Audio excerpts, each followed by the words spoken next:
Since the Passover of the Jews was near, Jesus went up to Jerusalem.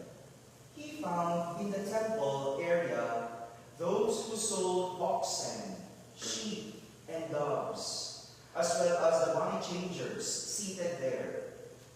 He made a whip out of cords and drove them all out of the temple area with the sheep and oxen, and spilled the coins of the money changers, and overturned their tables. And to those who sold doves, he said, "Take these out here, and stop making my Father's house a marketplace." His disciples recall the words of Scripture, "Zeal for your house will consume me." At this, the Jews answered and said to him, "What sign can you show us for doing this?" Jesus answered and said to them, "Destroy this temple, and in 3 days I will raise it up." The Jews said, "This temple has been under construction for 46 years, and you will raise it up in 3 days? But he was speaking about the temple of his body. Therefore, when he was raised from the dead, his disciples remembered that he had said this, and they came to believe the Scripture and the word Jesus had spoken. My friends, the gospel of the Lord. Praise to you, Lord Jesus Christ. Magandang umaga po sa inyong lahat. Magandang umaga po, Father. Tayo po ngayon ay nagdiriwang kasama ang buong mundo ng kapistahan ng pagtatalaga ng palasyong simbahan sa Laterano, Roma, or the State Basilica of St. John Lateran. Napuntahan ko na po yung simbahan ito at napakalaki. Gano'ng kalaki? Siguro matatansya ko 3 beses ng Manila Cathedral. Ganun. Sobrang laki. Pag nagpa-picture ka, ang liit mo. Pag lumayo ka. Pero sa sobrang laki, walang view. Ano yung view? Walang views. Walang upuan. Ang laki-laki, walang upuan. Bakit? Sasimba. Ganyan ang karamihan doon. Simbahan sa Roma. Ang laki-laki. Sana sa madunit sa kamba. Kahit yung sakristi lang nila sana madunit sa kamba, simbahan na natin yun. Gano'n ka siya malaki. Pero wala nagsisimba. Pero, siya yung may hawak ng titulo na ina at ulo ng simbahan sa buong mundo. The mother and head of all churches of the city and the world. Kung titignan natin, paano naging ganun? Kung siya ulo, bakit walang nagsisimba? Kung titignan natin sa physical na aspeto. Kaya nga, ang ating mga pagbasa ngayon ay tumutukoy sa kung ano ba talaga ang isang tunay na simbahan. Ano ang tunay na simbahan? Kasi kung titignan natin ang St. John Lateran ngayon, sabihin natin, simbahan pa ba ito? O museo. Kasi ganun, dami na lang nagpapapicture. Ako rin naman nagpapicture. No? Ganun na lang eh. Ganun na lang ba siya? Pero mga pagbasa natin, tumutukoy sa kung ano ba ang tunay na kahulugan ng isang simbahan. Simulan natin sa ating unang pagbasa. Nagkaroon ng isang pangitain si Propeta Ezekiel. Nakakita siya ng isang pangitain. Alam niyo po ba yung pangitain? Yes. May vision, may parang premonition, di ba? Kapag ka mayroong nabasag na baso at aalis ka, ano sabihin nyo? Sabihin mo, masasagasaan ako ng trap up. Trap agad. Di ba pwedeng sabi na bibili tayo ng baso? Di ba gano'n yung tayo sinasabi, kung lugar yung nabasag na baso, sa masasagasaan ka. Di ba? Ano na lang, pwede mo na lang kunin as a preparation, bili na ng bagong baso. Kasi lagayan mo ng kape, ng ginawang baso. Pero yun, nagkaroon siya ng isang pangitain at nakita niya may isang templo na may umaagos na tubig sa tagiliran nito. Isang simbahan na may tubig sa tagiliran na umaagos. At nung sinundan yung tubig na yun, lahat ng tubig na madaanan nun ay nagkakaroon ng buhay. Yung dagat na patay, naging malinis ang tubig ng madaluyan ng tubig na nanggagaling sa tagiliran ng templo. Lahat ng madaanan ng tubig nagkaroon ng buhay. Buhay ng mga isda, buhay ng mga hayop, at lahat ng tubig na madaanan nun nagkaroon ng mga buhay na punong kahoy kung saan nakakain ang bunga. O, hindi lang nagkaroon ng puno, may bunga. At yung bunga, nakakain. Ngunit, hindi lang ito isang pangikain. Alam natin ang kwento. Anong kwento maidudugtog natin? Siyempre, nabuo na natin yung kwento. No? Ito yung sa lumang tipan. Pero nung pagdating ng bagong tipan, ano yung kwento ididikit natin na related dito? Yung kwento ng pagpapakasakit at pagkamatay ni Jesus sa krus. Anong ginawa? Nung sinibat yung kanyang pagkalingan. Anong dumaloy? Tubig. Dugo at tubig. Dugo at tubig. Galing, no? Patagal na nangyari yung pangitain. Pero, naisa katuparan ni Jesus.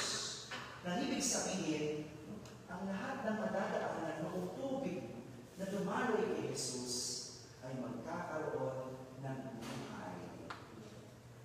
Sa tuwing tayo ay nakikibahagi sa banal na misa at tumatanggap ng katawan at dugo ni Jesus, tayo ay nagkakaroon ng buhay. Mula sa pangikain hanggang sa kwento ni Jesus, hanggang sa panahon natin, nakinabang tayo sa pangitain iyon. Kaya nga, yung mga nalulungkot, kapag nagsimba, di ba paglabas, masaya ka na, parang okay ka na. Hindi pa okay, pero at least okay na. Ituloy-tuloy mo pa yan, magiging okay ka talaga. Yung mga nabibigatan, pagkatapos magsimba, parang kumaang kahit kaunti yung pakiramdam. Yung mga nawawala ng pag-asa kapag nagsimba, kahit pa paano natututong umasa. Ito yung pinapakita sa atin ng ating unang pagbasa, na ang simbahan ay isang Diyos na nagbibigay buhay.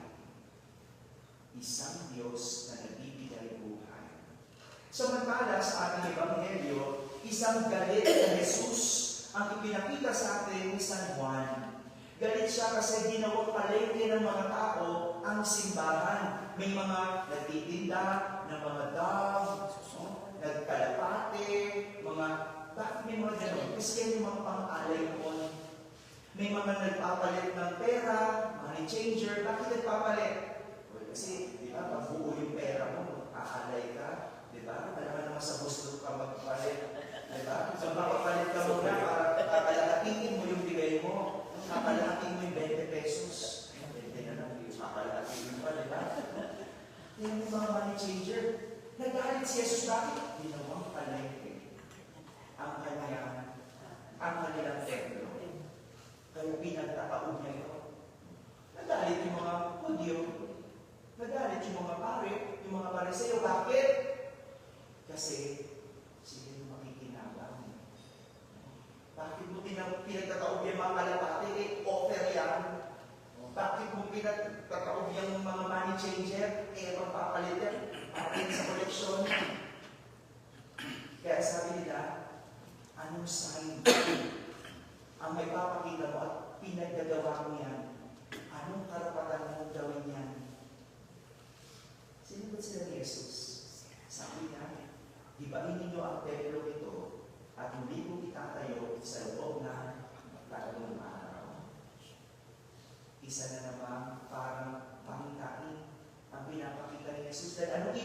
sabihin niya doon? Yung kanyang yes, yung kanyang kamatayan. Ipinapakita dito yung mangyayaring kamatayan at muling pagkabuhay ni Jesus. Kung para sa mga Hudyo, ang akala nila, yung templong sinasabi niya ay yung templong bato. Na tinayo, 46 years, tinayo, 3 days, itatayo mo ulit. Hindi kasi nila naunawaan yung sinasabing pangitain. At ito yung pinapakita sa atin ni Jesus. Ang templong tinutukoy niya ay isang Diyos na buhay. Isang Diyos na buhay na hindi kahit sino kaya makagiba. Templo, ang Diyos ay buhay. Tila naman pinag-aagya ng pagkakataon na tayo ay nagpa-planning ng mga programa at activities ng ating parokya sa darating na buwan at darating na taon. At magandang paalala sa atin ang ating mga pinagninilayan sa araw na ito. Magandang ipaalala sa atin kung ano ba ang isang tunay na simbahan. Ano yung simbahang binubuo natin? Hindi simbahang bato, hindi simbahang malaki, hindi isang istruktura, kundi isang simbahan na may Diyos na buhay at nagbibigay buhay. Kung simbahang bato, lugi tayo doon. Talo ang kamba. Tingnan niyo naman ang ating simbahan. Kumpara sa ibang parokya, kumpara sa Manila Cathedral, kumpara doon sa St. John Lateran, sila lang ba ang simbahan? Yung ating gusto. Kakatitig. So, ibig sabihin ba, hindi tayo simbahan? Hindi. Hindi kasi nakunan, hindi kasi natunay na kahulugan ng simbahan. Hindi istruktura. Kasi kung istruktura, ibig sabihin, hindi tayo simbahan. Pero hindi istruktura, kundi isang pamayanan na naniniwala at nananampalataya sa isang Diyos na buhay at nagbibigay buhay. Kaya man nagsimula tayo ng planning at sabi ko, ang vision natin, ang ganda ng pagkakakompose ng vision natin. Pero sa simpleng salita lang, ay isang simbahan na may matibay na nananampalataya. Hindi ba ito? Isang bagyo lang, pwede matanggal ang bubong ng ating parokya. Isang lindol lang, pwede bumuhog sa likid natin.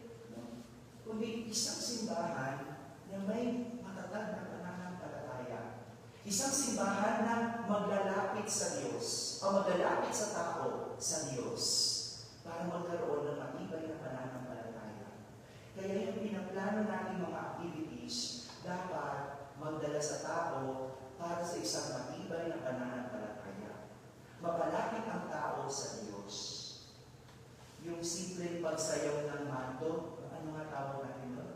Manto Festival. Manto Festival, no? Hindi yan ginagawa para, mukhang masaya sa tamba, makulay ang tamba, no? Masayaw, maggarbo, hindi. Yung sayaw na simpleng manto ay hindi para pasayahin o pasiglahin ang isang pagdiriwang, kundi isang pagdiriwang ng biyaya at tulong na naibigay ng mahal na solidar.